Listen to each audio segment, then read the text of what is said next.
Hi everyone, Marcella Basta here, sharing with you today some information that you might not know about depression.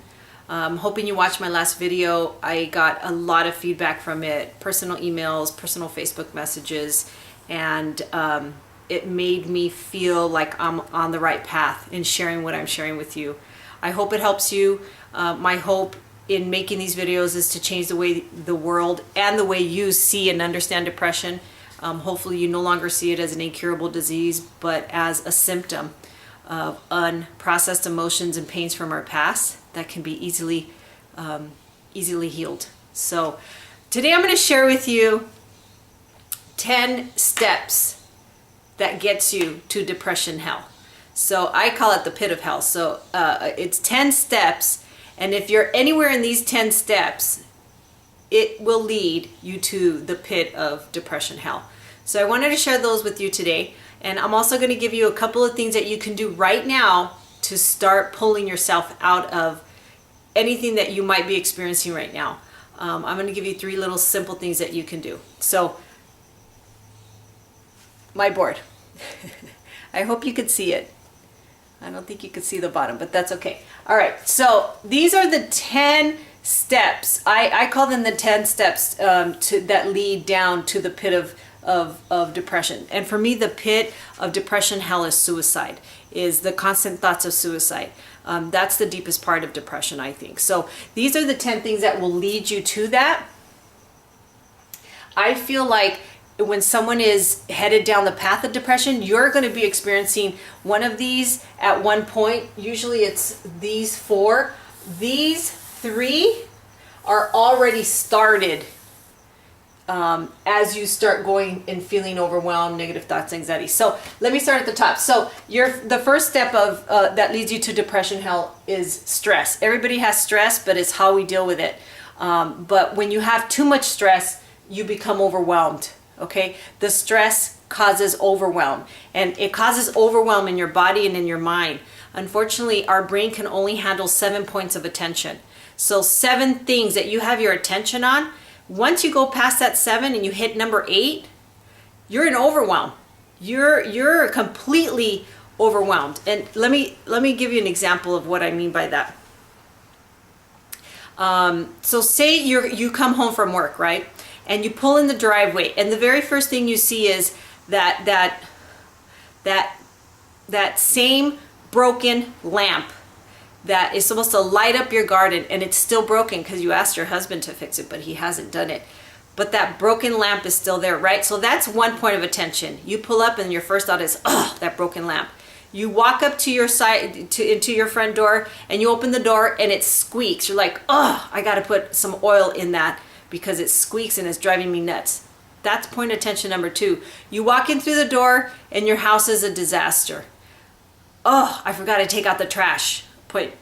Attention point number 3. Okay, that's another thing you're telling yourself you have to do, you forgot to do. Okay, so then as you walk through the house, you put your stuff down, you go into the bathroom. Oh, my kids didn't pick up their laundry. I gotta go tell them right now to pick up their laundry. Attention point number 4. Okay, so you're in the restroom, you come out, and you go over to the couch, and the laundry that you did the day before that you told your children to put away is still sitting there. So you tell yourself, they still didn't put their laundry away. Attention point number 5.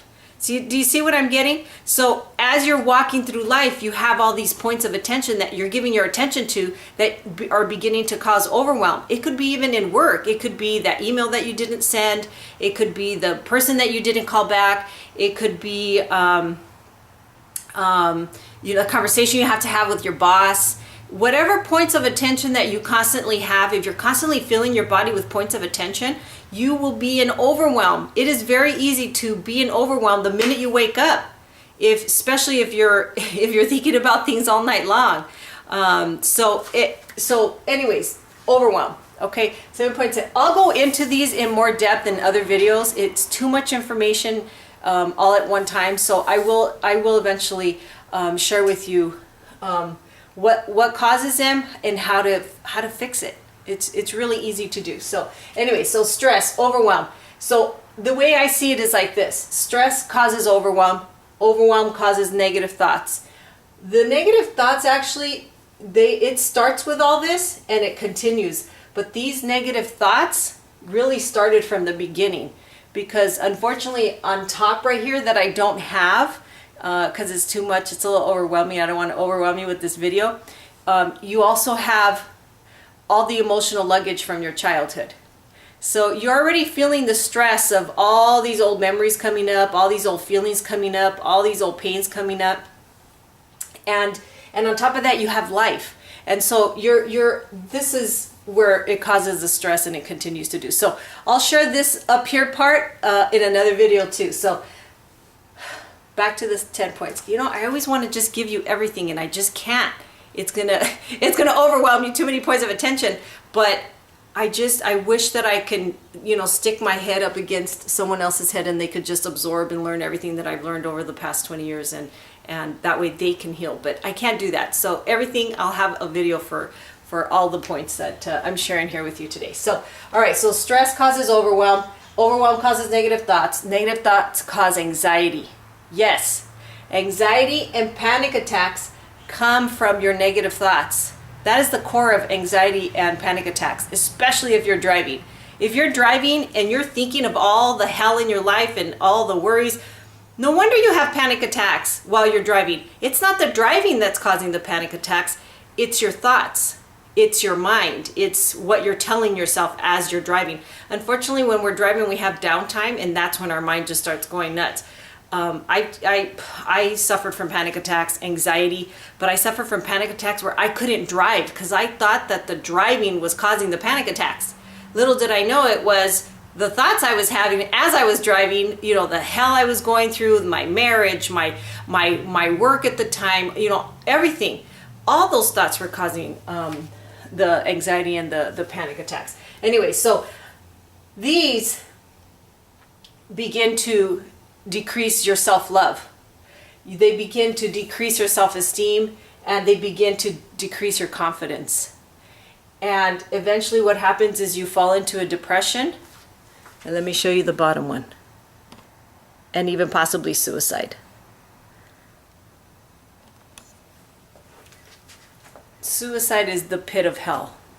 And like I shared with you in my last video, those thoughts of suicide were consuming.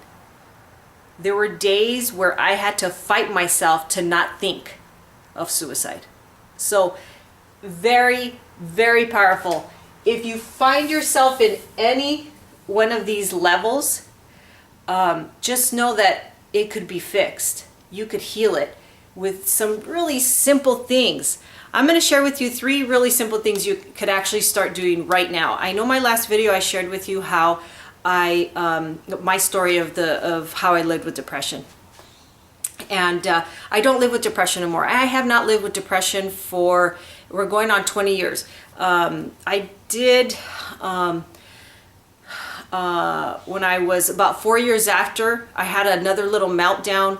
And I'll share with you that in a different video. So, but technically, clinically depressed with suicidal thoughts, I have been depression free without clinically depressed for 20 years. I was 24, I'm 44 now, but I was 24 at the time.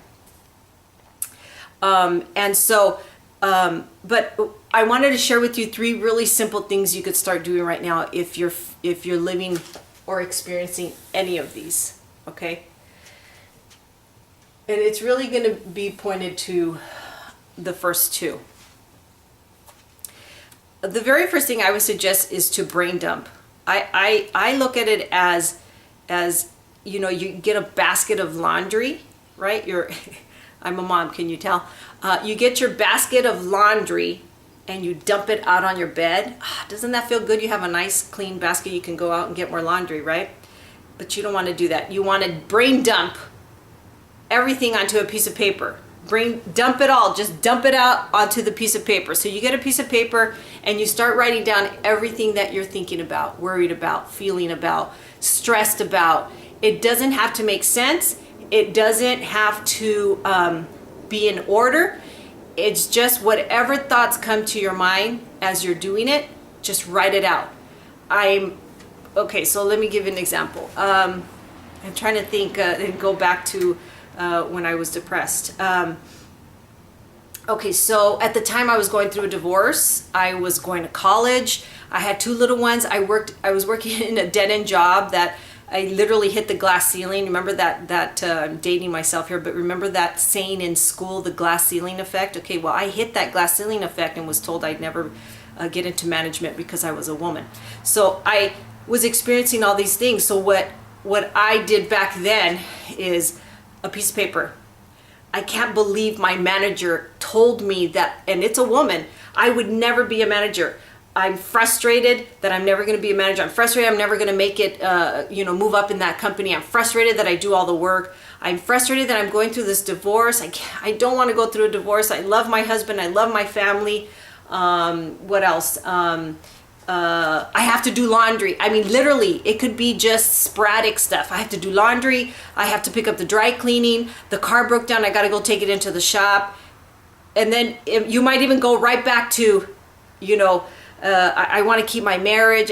It doesn't have to make sense. Just get everything that's in your mind out on a piece of paper. And let me tell you how cathartic that is. It is probably the most simplest thing you can do to remove overwhelm, but it is the most powerful thing you can do to remove overwhelm.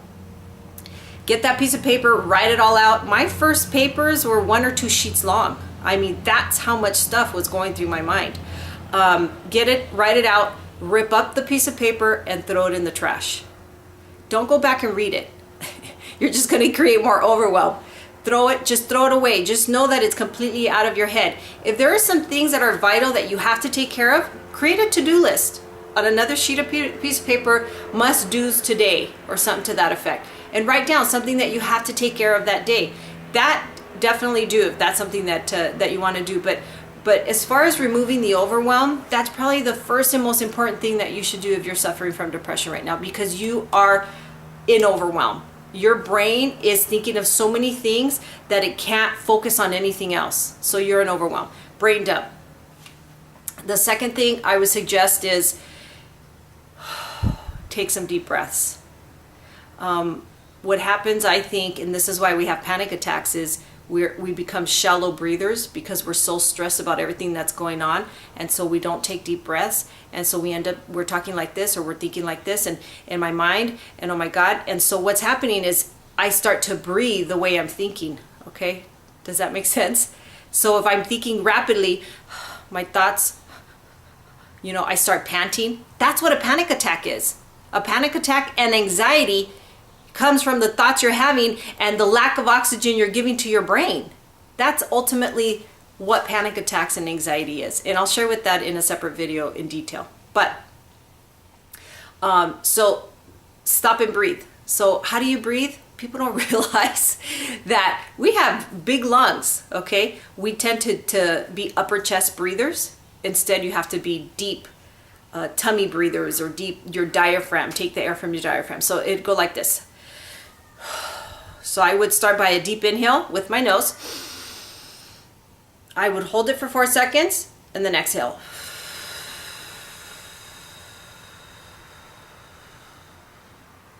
And I exhale until I can't breathe anymore. And then I hold it for 4 seconds and I take another deep breath all the way in until I can't take a deep breath anymore. And then I hold it. Do that 4 or 5 times. If you're in the midst of depression, do that several times a day, 4 or 5 times. A few things are happening. 1, your brain is receiving oxygen. Let me tell you, your brain loves oxygen. It focuses better, it thinks better, it's clearer, it needs oxygen often. The deep breaths, that's the one thing that it's doing. The second thing too is that it's slowing your body down, and I feel like it's almost telling it, you know what, calm down. Be peaceful. I learned that one technique, inhale 4, exhale 4, by my sister. She was a 911. She's retired now, 25 years, Alhambra Police Department. But she was a 911 dispatcher, and she said that what police officers do when they're after a call, they have all this adrenaline pumping and they're breathing fast. To help themselves to slow down is by doing that breathing technique. So it's something that's used everywhere, and it's very powerful. So that would be my advice to you. So number 1 is brain dump, remove the overwhelm, and 2 is taking the deep breath so that you can function better, breathe better, but you could also think better. That's probably the most important thing, and that helps with the overwhelm too. And the last thing I would suggest is, take a deep breath. I get excited sharing this stuff with you. So the third thing I would suggest is if you're in incomplete, if you're feeling depression, if you're in depression, is write down things that you haven't completed. I call them the incompletes. I learned this from one of my mentors, Jack Canfield, and he says, make a list of your incompletes. And so what your incompletes are things that are constantly in your mind that you haven't done, that you've been meaning to do. Just write down 5 of them. Don't do the whole list. Just write down 5 or 3, whatever is good for you. But a good example, so let me think. Sometimes I have to put myself back when I was 20 years ago, when I was in the pit of depression. So back then, an incomplete might have been calling my husband and telling him that I wanted to get back together and to work things out. You know, that might have been something that kept nagging at me, I wanted to do, and yeah, I just kept pushing it aside, and it became an incomplete because it was constantly on my mind. So instead of letting it constantly be on my mind and create overwhelm, I would have picked up the phone and said, hey, let's talk about this divorce. Let's talk about getting back together and how we can repair our relationship, which is ultimately what I did. He and I both repaired our relationship, you know, and saved our marriage. We're still together now 25 years later. But that could be an incomplete. Let me think of one in my business. When I was a realtor, an incomplete was making that phone call to that person that I didn't want them to make the phone call to let them know they didn't get the house. That could be an incomplete. Another incomplete is an email that I had to send to, you know, notify someone of something that they had to take care of, or whatever the case may be. An incomplete is something that you have to do, that you haven't done. Just do it. It's, you know, the door that's squeaking, go put some oil in it. You know, the lamp that's broken, go pull it out and put it in the garage and, you know, take it to a repairman, or whatever the case may be. Fix that incomplete. This seems very simple. Someone had told me one time, you know, why doesn't everyone do this to pull themselves out of depression? And I think it's because people don't know how simple it can be to do it. I mean simple in the techniques that it takes to do, but it will be a little difficult because you have to be committed to taking action every day. So those are just 3 simple things that you can do right now. If you want a list of them, I have that resource for you. Go over to my website at Life Empowerment Trainings with an S at the end. So it's lifeempowermenttrainings.com. I'm going to post it a link at the bottom of this video too, so that you can just click on it and head over there. And I have that free resource that'll give you the 3 things you can do right now to remove overwhelm and to de-stress your mind. Those 3 things will not just remove the overwhelm, but it'll de-stress your mind and your body. It'll release the energy of all that negativity and stress and overwhelm that's in your body that's causing ailments, fibromyalgia, pains, back pains, feet pains, any of that energy stuff that doctors can't, you know, physically see a broken bone or something. All that is energy that's trapped in your body, and it's causing ailments because you're not getting them out. So try that. I hope it works. Again, I'm hoping that these videos change the way you see and understand depression. Feel free to share it with anyone that you think would benefit from it. And I'm hoping that it helps you. Until next time, check out my website, lifeempowermenttrainings.com. Enter your email address and it'll send you a free resource. You could also check out my website, marcelabassa.com, and my blog. And I hope to help you again next time. So until we meet, until we chat again, just know that life, a happy life is a choice. It's your choice. Take care. God bless.